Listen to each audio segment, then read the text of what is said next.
Guys, in this video we are going to see how to make a newspaper bag. The items we need are a full newspaper and a tape machine, or you can use a normal tape with cutting with scissors. Let's get started with the process.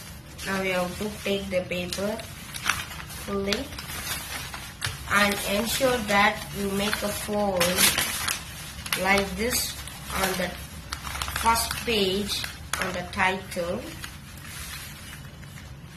like this.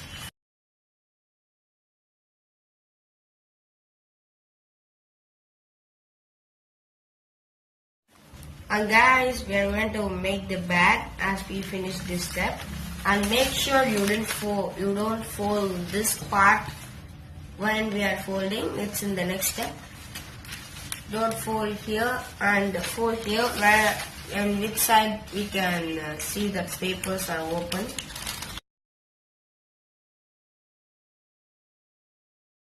And now guys, the bag is ready. Please like, share and subscribe to my channel. See you in the next video. Till that, bye bye. And this bag can carry fruits, vegetables.